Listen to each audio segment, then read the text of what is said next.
au Il y pied a du une mur, par civilisation exemple. européenne et il faut la défendre. Mais ma conviction, l'Europe prend l'eau de partout, c'est une évidence.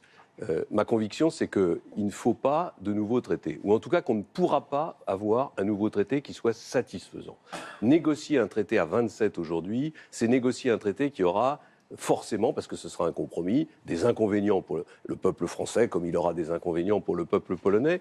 Et comme je pense qu'il n'est pas question de refonder l'Europe sans un référendum, c'est-à-dire sans soumettre la ratification du traité au peuple français, le peuple français le rejettera. Donc il faut partir de la zone euro. Parce qu'il y a moins de peuples dans la zone euro, il y a moins de pays, et parce qu'il y a les pays fondateurs.